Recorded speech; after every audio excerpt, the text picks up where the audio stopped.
오늘 하나님이 우리에게 주시는 말씀은 평화와 환난의 갈림길입니다. 우리가 미가서를 보면서 미가는 어떤 사람이라 그랬죠? 굉장히 환란스럽고 혼란스러웠던 때를 살았던 사람이에요. 전쟁도 많았고 나라가 여기 붙었다 저기 붙었다 하고 아수르가 쳐들어오고 막 이런 과정들을 다 거쳤던 그 이사야와 동시대 때의 선지자입니다. 그러면서 우리가 과연 어떻게 하나님이 주시는 평안을, 하나님이 주시는 기쁨을, 하나님이 주시는 화평을 어떻게 해야 가질 수 있을까요? 많은 사람들이 힘들어합니다. 정신적으로도 힘들어하고 육신적으로 힘들어하고 쉬고 싶어요라는 말을 정말 많이 들어요. 너무 어려우니까 쉬고 싶어요. 그런 말을 정말 많이 들어요. 그런데 그래서 이런 말들을 많이 하시죠. 천국 가면 쉴 수 있지 않을까? 천국을 여기서 누릴 수 있습니다. 그게 하나님 자녀의 신분과 권세고요. 하나님이 천국의 모형으로 무엇을 만드셨죠? 우리 성교회 성도들은 다 아실 겁니다. 교회를 만드셨습니다. 그래서 오늘 예배를 드리는 동안 진짜 하나님 주시는 평안과 하나님이 주시는 평화, 하나님이 주시는 화평이 미가서를 통해서 과연 어떻게 설명되고 있는지 여러분 오늘 확인하시기 바랍니다. 첫 번째로 평화롭게 하는 진리가 있습니다.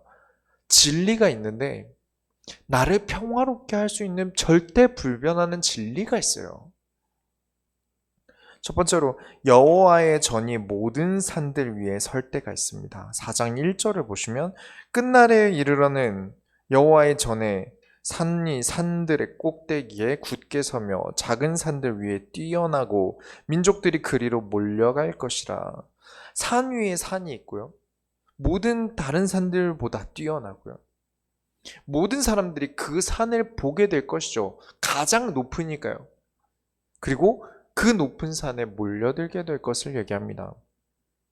이것은 하나님의 회복을 말하는 것입니다. 하나님의 회복하심을 말해요. 작게 보면 아수르에 의한 전쟁이 끝나는 날을 말하는 것이고요. 크게 보면 이 세상의 끝을 말하기도 합니다. 이 세상의 끝에 하나님이 회복하시는 그 날을 얘기하기도 합니다. 어떻게 되든 이 회복의 방법은 하나밖에 없습니다. 그 회복은 열쇠가 하나 있어요. 이 화평하게 하고 하나님이 산들을 세워서 산들 위에 하나님의 산을 뛰어나게 하시는 그때가 오는 것은 하나님의 회복은 중요한 열쇠가 하나 있습니다. 3장 마지막 절을 보시겠습니다. 바로 옆에 있죠? 우리가 지금 4장 1절을 읽었는데 3장 12절을 보시면 이러므로 너희로 말미암아 시온은 갈아엎은 밭이 되고 예루살렘은 무더기가 되고 성전에 사는 숲풀의 높은 곳이 되리라. 반대말 아닙니까? 바로 다음 장인데 한 절 넘어갔을 뿐인데 완전히 내용이 달라요. 4장 1절에서는 여호와의 전이 산이 회복될 것을 얘기하는데 3장 12절에서는 예루살렘은 무더기가 되고 시온은 갈아엎은 밭이 되고 난리가 난다는 거죠. 끝날에는 여호와의 산이 다른 산들 꼭대기에 올라오고 민족들이 몰려온다 하지 않았습니까? 그래서 우리가 3장을 기억해야 합니다. 3장에서 미가가 왜 시온은 갈아엎고 예루살렘은 무더기가 되고 성전에 사는 수풀이 된다고 했습니까? 지난주에 말씀드렸죠? 3장 11절을 보시면 그들의 우두머리들은 뇌물을 위하여 재판하며 그들의 제사장은 삭을 위하여 교훈하며 그들의 선지자는 돈을 위하여 점을 치면서도 여호와를 의뢰하여 이르기를 여호와께서 우리 중에 계시지 아니하냐 재앙이 우리에게 임하지 아니하리라 하는도다. 우두머리는 뇌물을 먹어요. 우두머리가 뇌물을 먹어요. 제사장과 선지자는 돈을 위해서 일하면서 하나님은 우리 하나님이니까 우리에게 재앙을 입히지 않으실 거야. 하나님을 누구 종이고 누구 호구로 합니다. 그래서 하나님이 치신다 그랬던 거죠. 끝날에는 이 사람들을 하나님이 재앙으로 치신 이후에 지도자들이 제대로 서면 좋은 끝날이 온다는 것입니다.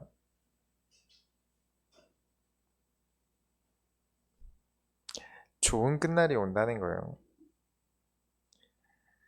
4장 2절에 곧 많은 이방 사람들이 가며 이르기를 오라 우리가 여호와의 산에 올라가서 야곱의 하나님의 전에 이르자 그가 그의 돌을 가지고 우리에게 가르치실 것이니라 우리가 그의 길로 행하리라 하리니 이는 율법이 시온에서부터 나올 것이요 여호와의 말씀이 예루살렘에서부터 나올 것임이라. 이방 사람들이 모여서 하나님의 성전에 올라 하나님의 도를 배우고자 합니다. 그리고 자신들은 그의 길로 행한다 하는 것입니다. 하나님의 말씀이 시온과 예루살렘에 있으니 그곳으로 가자라고 합니다. 지도자들이 바로 서면 이 응답을 받는다는 겁니다. 그게 열쇠예요. 하나님의 회복의 열쇠는 그 지도자들이 악한 지도자들이 무너지고 다시 하나님이 정말 새롭고 하나님이 원하시는 좋은 지도자를 세우시는 게 중요합니다. 지도자들이 바로 서면 문제될 게 없어요. 교회의 지도자가 바로 서면 교회가 든든해지고 회사의 지도자가 바로 서면 회사가 든든해지는 것이죠. 그렇죠. 사실 가장 위에 있는 사람이 얼마나 든든하게 서 있느냐가 되게 굉장히 중요한 겁니다. 회사에 회장님이 혹은 사장님이 더 이상 회사를 운영할 마음이 없어지면 그 회사는 끝난 거예요. 아무리 직원들이 일을 악물고 한다 그래도 사장님이 할 생각이 없는데 그러면 계속 이렇게 흔들리는 거죠. 그렇죠? 맨 위가 조금 흔들리면 어떻게 됩니까? 밑에가 이만큼 흔들립니다. 그렇죠? 그래서 지도자들이 얼마나 좋은 지도자들이 굳게 섰냐가 굉장히 중요해요. 그래서 지도자는 책임이 굉장히 막중한 것이죠. 근데 왜 자꾸 기울고 일이 안 될까요? 해야 할 일보다 자꾸 마음이 다른 데가 있으니까 안 되는 것이죠. 우리가 3장에 보셨던 것처럼 제사장이 하나님께 제사 드림보다 돈 받는 걸 더 좋아하고 선지자들이 돈을 받으면서 점을 치고 그렇죠. 그러면서 하나님은 우리에게 재앙을 입히지 않을 거야. 우리는 하나님 섬기고 있으니까. 그렇게 얘기를 하니까 재앙이 올 수밖에 없는 겁니다. 되려 지도자들이 하나님의 말씀을 청종하고 하나님을 사랑하고 하나님 말씀을 든든히 서간다면 문제될 게 없어요. 서로 다른 생각과 다른 마음을 품기 때문에 일이 안 되는 겁니다. 사람들이 말씀에 관심을 가지고 모여들면 어떻게 된다는 것입니까? 오늘 4장에서 나오는 이 말은 하나님의 말씀에 관심 가져서 하나님 말씀을 듣고자 하는 자들이 많이 모일수록 문제가 없다는 겁니다. 그게 4장 2절의 내용이었습니다. 얼마나 문제가 없어지냐? 평화의 날이 옵니다. 1번에 두 번째로 평화의 날이 오는데 4장 3절을 보시면 그가 많은 민족들 사이의 일을 심판하시며 먼 곳 강한 이방 사람을 판결하시리니 무리가 그 칼을 쳐서 보습을 만들고 창을 쳐서 낫을 만들 것이며 이 나라와 저 나라가 다시는 칼을 들고 서로 치지 아니하며 다시는 전쟁을 연습하지 아니하고. 이와 같은 구절이 이사야 2장 1절부터 4절에 있습니다. 한번 펴보기만 하겠습니다. 읽진 않을게요. 이사야서 2장 1절부터 4절을 보겠습니다. 보면 지금 미가가 한 말과 똑같은 말을 합니다. 왜냐? 이사야와 미가는 같은 시대 사람이에요. 이사야와 미가는 같은 시대 사람인데 근데 지역이 완전 다르게 있지 않습니까? 다른 데서 활동했어요. 특히 이사야 선지자는 예루살렘에서나 뭐 이렇게 유다에서만 활동한 게 아니라 해외에서도 해외 선교를 굉장히 많이 나갔어요. 그런데 하나님은 한 분뿐이라는 증거입니다. 다른 선지자가 다른 환경에 있어도 하나님이 주시는 말씀은 같다는 겁니다. 그래서 이사야가 하는 말과 미가가 하는 말이 같아요. 그리고 그 하나님은 어디 계십니까? 지금도 우리와 함께 계십니다. 하나님의 말씀은 이때 이사야에게 주신 것과 미가에게 주신 것과 우리에게 주시는 하나님이 동일하시고 하나님의 이유가 동일하고 하나님의 마음이 동일합니다. 그것이 전달되어 주시기 바랍니다. 칼을 쳐서 보습을 만든다는 건 이 보습이 삽과 같은 형태의 농기구를 만든다는 것이고, 창을 개조해서 농사를 낫을 만든다는 것입니다. 그 얘기는 전쟁이 그치는 날이 온다는 것입니다. 말씀이 통하게 되면요, 우리가 하나님 말씀이 통하는 사람들끼리는 싸울 일이 별로 없어요. 내 생각이 남 생각이랑 통할 리가 없죠. 그래서 말씀이 통해야 합니다. 어떻게 내 생각과 남 생각이 일치할 수 있습니까? 그건 불가능해요. 인간은 외모와 몸 때문에 나가는 소리가 다릅니다. 소리가 달라져요. 왜냐면 소리는 공기의 진동이기 때문에 결국엔 내 몸의 뼈까지도 영향을 받습니다. 내가 만약에 살이 찐다. 살이 찐 만큼 소리에 영향을 받고요. 살이 빠져도 영향을 받고요. 사고로 인해서 신체 부위 하나를 잃어도 소리가 미세하게 바뀌어요. 사람의 몸의 말도 그런데 내 마음은 어떻겠습니까? 우리는 다 살아온 환경이 달라요. 저도 다르고 여러분도 다르지 않습니까? 다른 환경에 있었고, 다른 몸을 가지고 있고, 다른 성별을 가지고 있고, 다른 시대를 살았고, 다른 환경에 있었고, 이 많은 것들이 다른데 어떻게 내 생각과 남 생각이 완전히 일치할 수 있다고 생각하십니까? 그것은 불가능해요. 그러나 그때나 지금이나 유일하신 한 분이 한 분 계십니다. 그래서 우리가 하나님의 말씀이 통해야만 합니다. 그렇지 않으면 평화가 올 수가 없어요. 싸움이 있을 수밖에 없고 문제가 있을 수밖에 없다는 것입니다. 그래서 우리는 말씀이 통해야 돼요. 한 말씀이 통하고 이 말씀 가지고 얘기하면 문제가 되지 않습니다. 회사가 일만 생각한다면 회사에 문제가 오지 않는 것처럼 교회가 말씀만 생각하고 말씀만 말한다면 아무 문제 없습니다. 그래서 진짜 평화는 우리가 말씀을 선택하는 데 있다라는 걸 아시기 바랍니다. 왜냐? 지금 미가와 이사야가 말씀으로 통한 것이죠.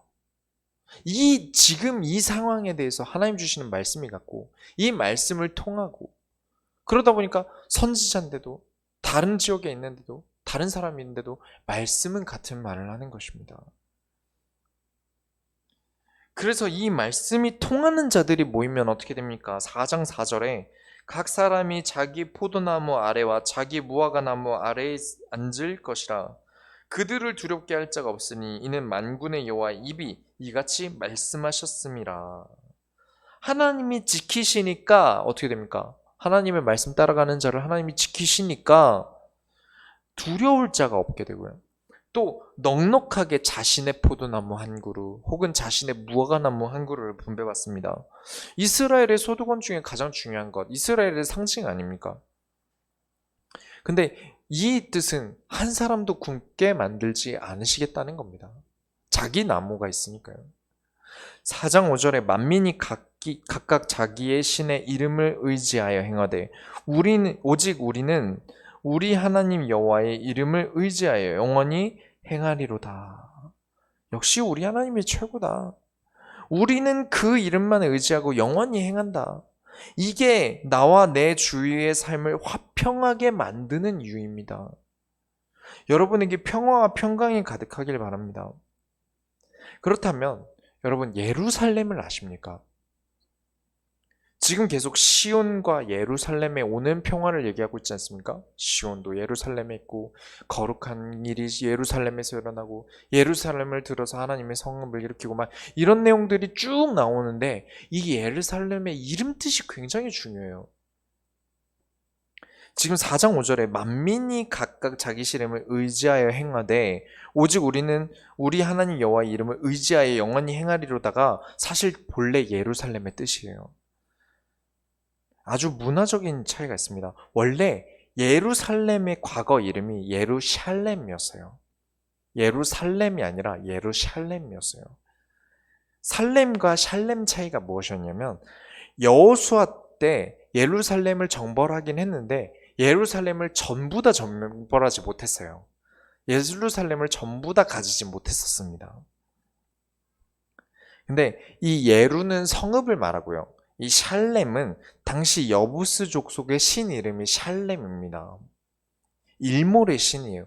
우상 숭배의 집, 일몰의 신 샬렘의 성읍, 샬렘의 집 이런 뜻을 가지고 있었던 곳이에요. 근데 이를 샬롬으로 바꿉니다. 우리 샬롬 아시죠? 샬롬 뜻이 뭐죠? 평화, 평강, 화평이라는 뜻입니다. 말씀으로 세워진 여호와의 성을 믿고 그곳에서 말씀을 위하여 몰려들어 하나님의 말씀에 기울이니까 평화가 가득해졌다는 것입니다. 그래서 예루살렘에서 예루살렘으로 바꿔요. 이것을 누가 바꾸는지 아십니까? 이 여부스 족속을 몰아내고 그 땅을 차지한 다윗 왕이 이름을 바꿉니다. 그리고 그곳에 성전을 지을 준비라고요. 그곳에서 하나님의 말씀을 따라서 온 백성들이 다 헌금을 드리고요. 하나님의 성전 지음을 온 백성들이 기뻐하니까 하나님의 화평이, 하나님의 평강이 몰려듭니다. 그래서 이름이 예루살렘이 된 거예요. 결국 우리가 화평케 되는 진리는 하나님의 말씀을 따라서, 하나님의 뜻을 따라서, 하나님께 의지하여서 사는 것입니다. 그 외에 다른 방법이 없어요. 돈이 많으면 편할 것 같죠. 돈 지키느라 힘듭니다. 가진 게 많으면 편할 것 같죠. 잃을까봐 무섭습니다. 그런데 하나님이 나에게 주시는 화평은 너무 다른 얘기입니다. 이 세상에 줄 수 없는 평화예요. 그래서 여러분에게 예루살렘이 이해되시기 바랍니다. 그래서 여러분, 말씀이 통하는 곳에는 화평이 있어요. 말씀이 안 통하면 너무 불편해요. 물론 있습니다. 말씀 가지고만 말하면 너만 말씀 있냐? 너만 그리스도 아냐? 또 말씀 말하면 상식이 안 통한다. 이 상황에 말씀 말하고 있냐? 그럴 수 있는데 그 말이 100번 맞을 수 있어요. 그러나 현실적으로 올 수 있는데 하나님이 보시기에는 어떻습니까? 하나님 입장에서 내 말이 틀리다고? 라고 반문하시게 되시지 않겠습니까? 그러면 하나님이 어쩔 수 없이 혼을 또 내셔야 돼요. 그래서 하나님은 어떻게 하시죠? 본론 두 번째로 하나님이 환난을 주실 수밖에 없는 이유가 생깁니다. 우리는 누가 다스리십니까? 천하 만민을 누가 다스리시죠? 하나님이 다스리십니다. 4장 6절에 여호와께서 말씀하시되 그 날에는 내가 저는 자를 모으며 쫓겨난 자와 내가 환난받게 한 자를 모아. 이게 하나님의 본심이죠. 하나님이 환난을 받게 한 자를 다시 모으신답니다. 그들이 하나님의 말씀을 듣지 않았고 인도받지 못했지만 이들이 다시 하나님의 말씀에 마음을 기울일 때 하나님을 다시 부르시겠다는 거예요. 말씀을 깨닫게 하기 위해서 혼을 내시고 환난을 주셨다는 것이죠. 하나님이 다시 부르신다는 건 무엇입니까? 쫓아낼 생각이 없으셨다는 겁니다. 이 사람이 깨닫게 하기 위해서 환난을 겪게 하신 것이지만 하나님은 돌아오기를 바라셨고 그대로 말씀을 따라가길 바라셨다는 것이죠. 4장 7절부터 8절에 발을 저는 자는 남은 백성이 되게 하며 멀리 쫓겨났던 자들이 강한 나라가 되게 하고 나 여호와가 시온 산에서 이제부터 영원까지 그들을 다스리리라 하셨나니 너 양떼의 망대요 딸 시온의 산이요 이전 권능 곧 딸 예루살렘의 나라가 내게로 돌아오리라. 다시 화평이 돌아온다는 말입니다. 하나님의 말씀의 회복이 나를 다시 화평으로 돌아오게 예루살렘의 나라가 내게로 돌아오리라.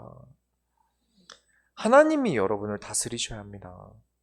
꼭 내가 잘난 사람들 있지 않습니까? 너무 잘나서 목사도 없고 교회도 없는 분들이 간혹 계세요.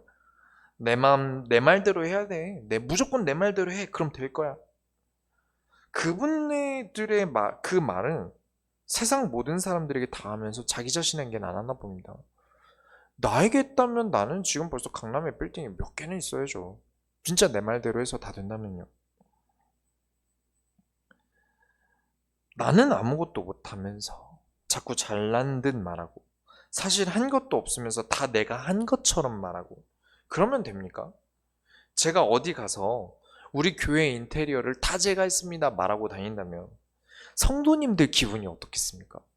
저보다 얼마나 많이 수고하셨는데요. 저보다 얼마나 많이 고생하셨는데요.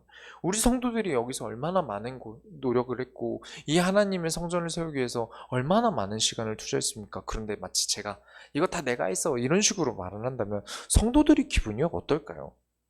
좋지 않겠죠. 하나님의 다스림으로 살아가지 않는 사람들이 이런 말 하기 뭐하지만 좀 재수 없어지는 경향이 있습니다. 왜냐? 하나님이 하셨는데 자꾸 자기가 한다 하지 않습니까? 내 말대로 하면, 내 뜻대로 하면 된다라고 얘기하는 그 잘난 척이 왜 틀렸냐? 사람보다 잘날 수 있죠. 내가 다른 사람보다 잘날 수 있으나 하나님보다 잘날 수 없습니다. 하나님보다 잘할 수 없고요. 하나님보다 오를 수 없습니다. 그렇기 때문에 내가 하는 것, 내가 내 말대로 해가 아니라 하나님의 다스림을 받는 사람이 오히려 존경과 존중을 받게 됩니다. 왜냐? 나 말고 다른 사람까지도 화평케 하는 비밀을 가지고 있기 때문이죠. 새벽 기도도 나오지 않으면서 새벽 기도를 지속해서 받는 응답을 말하고 다닌다면 얼마나 그 사실을 아는 사람들 입장에선 화가 나겠습니까? 지가 새벽 기도도 안 나오면서 뭐 일할 때 계속 농땡이 쳐놓고 후배들한테 내가 얼마나 고생했는지 아냐면서 말을 하면 후배들이 입 다물고 듣겠지만 속으로는 얼마나 무시하겠습니까? 우리 인생은 하나님이 이끌어 주셨어요. 하나님이 인도해 주셨어요. 내 노력을 말하고 내가 옛날엔 말이야, 나 때는 말이야 할 이유가 없습니다. 왜냐? 내 인생은 하나님이 주관하셔서 지금까지 온 인생입니다. 그래서 여러분은 하나님의 다스림을 알고 모든 영광을 하나님께 돌리는 사람이 되시기 바랍니다. 그 사람이 멋진 사람이에요. 여러분이 재수 없어지면 수험생 여러분들만 재수가 없길 바랍니다. 두 번째로 사람에게 의지하지 않도록 하시기 바랍니다. 하나님이 그렇게 하길 원하셨어요. 그래서 어떻게 하시냐? 4장 9절에 이제 내가 어찌하여 부르짖느냐? 너희 중에 왕이 없어졌고 내 모사가 죽었으므로 내가 해산하는 여인처럼 고통함이냐? 갑자기 9절부터 분위기가 바뀌어요. 하나님의 회복을 쭉 얘기하는데 갑자기 어찌하여 부르짖느냐? 내 중에 왕이 없어졌고 내 모사가 죽었다. 그리고 너는 해산하는 여인처럼 고통함이냐? 하나님의 다스림을 입지 않고 왕이나 모사처럼 사람에게 의지하는 사람에 대한 경고입니다. 사람에게 의지하냐? 그럼 너는 어쩔 수 없이 세상에서 가장 큰 고통을 겪게 될 거야. 너무 큰 해산하는 것과 같은 고통을 겪게 될 거야. 그런 것입니다. 하나님께 의지하지 않으면 우리는 그렇게 됩니다. 4장 10절에 딸 시온이여 해산하는 여인처럼 힘들여 나을지어다. 이제 내가 성읍에서 나가서 들에 거주하며 또 바벨론까지 이르러 거기서 구원을 얻으리니 여호와께서 거기서 너를 내 원수들의 손에서 속량하여 내시리라. 내가 온갖 고생을 해보고 하나님께 돌아온다라는 것이죠. 군대에 있을 때 제가 후임을 아주 늦게 받았어요. 제가 상병 때 후임을 받았으니까 막내 생활을 엄청 오래 한 거죠. 상병이 돼서 후임을 받았는데 또 이 후임이 왔는데 이 친구가 이게 같은 다른 부대 원사 아들이에요. 근데 저는 이 친구가 잘해주면 잘할 줄 알았어요. 저한테도 잘하고 일도 잘하고 잘해주면 그럴 줄 알았는데 왜냐면 제가 너무 괴롭힘도 많이 당했고 막내를 1년 동안 하다 보니까 고생도 너무 했고 또 너무 간절하게 후임이 왔으면 좋겠다라고 생각하다가 겨우 후임이 왔으니까 아이고 이쁜 내 새끼가 되는 거죠. 그래서 내가 잘해주면 이 친구도 나에게 잘해주겠지 하고 잘해줬는데 이 친구가 가면 갈수록 도가 지나쳐요. 시켜도 일을 안 해요. 제가 병장 전역할 때도 일병하는 일을 했습니다. 다른 간부들도 이 후배가 막 나가는데 아버지가 원사라 자기들 선배라 함부로 대할 수가 없어요. 군대에서 짬밥이 어마어마하게 높은 거거든요. 친구끼리는 그럴 일이 없지만 일에 대해서는 사람 봐서는 어느 정도 눌러줘야 할 때가 있더라고요. 눌러놓고 일을 할 수 있게끔 사람을 만들어 놓은 다음에 일을 해야 되더라고요. 그런 사람들이 있는 걸 그때 알았습니다. 하나님이 사람을 의지하는 자들을 누르심이 이와 같습니다. 사람을 의지 안 하니까 하나님이 누르시는 거예요. 그래야 하나님께 의지해야 일이 될 거 아닙니까? 근데 내 뜻대로 사람에게 의지하니까 하나님이 어쩔 수 없이 환난과 고통으로 누를 수밖에 없는 겁니다. 사람은 의지할 게 못 되구나. 내가 나를 의지하고 아니면 주변 사람을 의지했더니 결국 나는 이런 극심한 고통을 당해야 했구나. 하나님께 의지하자 하도록 깨닫게 만드는 것이죠. 하나님께 의지하고 하나님께 항복을 해야 하나님이 지켜줄 이유가 있으십니다. 하나님이 돕고 하나님이 지키시고 하나님이 먹이실 수 있도록 하나님은 어쩔 수 없이 고통을 주시는 거예요. 그리고 또 왜 이 고통을 주십니까? 오랜 시간 몸에 밴 것이 있어서 그렇습니다. 4장 11절에 이제 많은 이방 사람들이 모여서 너를 치며 이르기를 시온이 더럽게 되며 그것을 우리 눈으로 바라보기를 원하노라 하거니와. 당시 남유다 왕국은 자꾸 다른 나라 왕에게 의지해서 버텨보려고 했어요. 뭐 아수르에 붙어보자, 애굽에 붙어보자 하면서 다른 나라에 붙어서 살아보려고 했습니다. 그렇게 사람들에게 의지하는데 그 나라들은 어떤 마음을 가지고 있습니까? 속마음은 시온을 더럽게 만들길 원한다는 것이 이 구절입니다. 사람에게 의지해봤자 그 사람은 나를 도울 생각이 없어요. 나를 이용할 생각을 하죠. 그러다 불필요해지면 버리고요. 어떻게 그 높은 자리까지 갔습니까? 요즘에 되게 유행하는 게 타짜가 벌써 10년 전 영화인데 아직도 타짜의 어떤 인물의 유행어가 요즘에 굉장히 핫해요. 그래서 그 배우가 방송도 많이 나오는데 거기 대사 중에 명대사 중에 하나가 나는 어떻게 여기까지 왔느냐 잘난 놈 제끼고 못난 놈 보내고 안경제비같이 배신하는 놈들 다 죽였다 이러더라고요. 그렇게 다 올라가고요. 그렇게 해서 다 성공하고 혹은 라인 잘 타서 간이고 쓸개고 다 받쳐서 운 좋게 올라간 것이죠. 그렇게 우리 인생에도 개입을 하십니다. 4장 12절에 그들이 여호와의 뜻을 알지 못하며 그의 계획을 깨닫지 못한 것이라 여호와께서 곡식단을 타작마당에 모음같이 그들을 모으셨나니. 사람에게 의지하지 않게 하기 위해서 그런 사람들이 살아남아서 성공했는데 그 성공한 사람들한테 의지해봤자 나는 이용당하기밖에 안 합니다. 그런데 그럼 하나님 말씀 주셔서 바로 깨달으면 되지 않습니까? 그런데 하나님은 여호와의 뜻을 알지 못하며 그의 계획을 깨닫지 못하게 하셨습니다. 그리고 사람에게 의지하다가 고통스럽게 하셨어요. 왜냐? 몸에 고기 냄새가 배면 쉽게 빠집니까? 페브리즈 몇 개 뿌린다고 다 빠질까요? 아니죠. 환기도 많이 시켜야 되고 시간이 많이 걸립니다. 내 몸에 밴 게 있어요. 말씀을 들어서 아 이러면 안 되는구나 하고 나는 나가서 똑같이 합니다. 내 몸에 배었으니까요.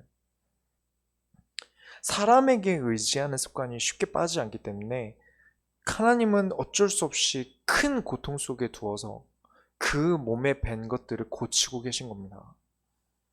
그러니 빨리 하나님께 돌아오고 빨리 나를 쳐서 고치는 게 하나님이 치시는 것보다 덜 고통스럽고 더 평화롭고 더 화평한 방법인 줄 여러분이 아시기 바랍니다. 결론을 내리겠습니다. 여러분이 10년 동안 습관이 든 게 있다면 고치기 위해서 이 악물고 노력해야 1년 안에 고칠까 말까 합니다. 몸이 기억한다고 하죠. 우리가 뭘 외울 때 손으로 쓰면서 외우지 않습니까? 손이 기억하게 만든다는 것이죠. 우리 몸은 기억이라는 걸 해요. 우리가 생각이라는 걸 하지만 이런 생각만이 기억을 만드는 게 아닙니다. 몸이 중요한 작용을 해요. 제가 25살 때 전도사가 됐는데 이제 군대를 전역을 25살에 했어요. 그리고 바로 전도사가 됐는데 이게 사모님이 커피 마실래요? 라고 여쭤보셨어요. 제가 그때 처음 섬겼던 목사님이 사모님이 김 전도사님 커피 드실래요? 했는데 제가 거기서 아 괜찮습니다 혹은 아 감사히 먹겠습니다 아니면 아 제가 아까 전에 말했어요 이렇게 부드럽게 얘기해야 되는데 아닙니다! 이래버린 거예요. 근데 사모님은 이게 너무 충격적이었던 거죠. 어떻게 이렇게 단칼에 내 성의를 끊냐. 그것도 이렇게 부드러운 게 아니라 아닙니다! 끊어버리니까 이게 되게 민망하신 거예요. 창피하시기도 하시고. 그게 좀 여파가 오래 갔어요. 여파가 오래 갔어요. 풀리시기까지 시간이 좀 걸리더라고요. 근데 제 몸에 밴 게 그랬었어요. 그래서 우리가 항상 하나님의 말씀대로 따라가는 것이 이 습관을 고치는 건 정말 힘듭니다.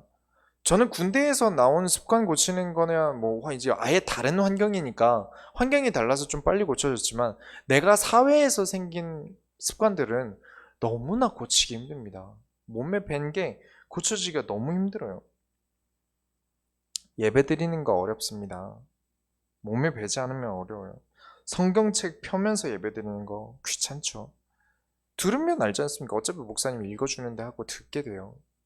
성경은 또 우리가 지금 쓰는 말투랑 다르죠. 그래서 더 이해도 안 가고 괴리감도 있어요.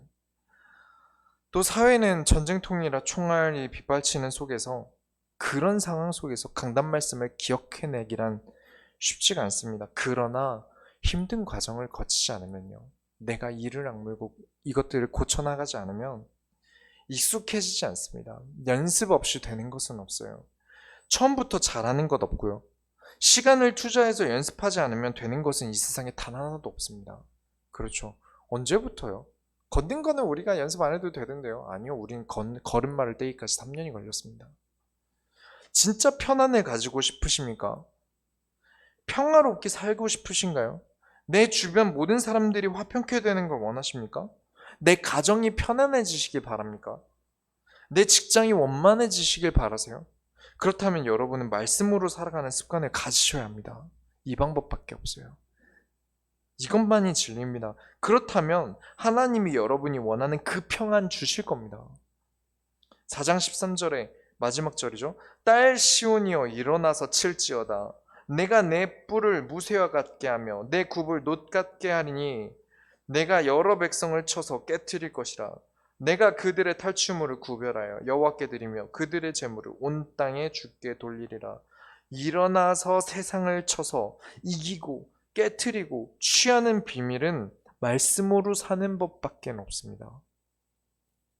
시온에서 말씀으로 모여든 자들이 일어나서 다시 시온을 일으키고 그들이 세상을 정복해 나간다는 게 미가서 4장입니다. 결국 우리 소원교회의 화평은 하나님의 말씀을 따라가매 우리 소원교회 성도들의 평안함과 세상을 이기는 하나님의 말씀 안에 있음을 여러분 잊지 않으시기 바랍니다. 우리가 하나님의 소원을 이뤄드립시다. 기도하겠습니다. 하나님 감사합니다. 어려운 세상을 살고 내 몸에 배지 않은 신앙생활을 지키기 위하여 오늘도 고군분투함을 기억하여 주옵소서. 나의 것이 되게 하여 주옵소서. 하나님의 말씀을 나의 것이, 하나님의 소원을 나의 것으로, 하나님의 바라심을 나의 것으로 만들어서 하나님 주시는 평안과 화평함을 이 세상에서 누리게 하여 주옵소서. 살아계신 예수 그리스도의 이름으로 기도드렸습니다. 아멘.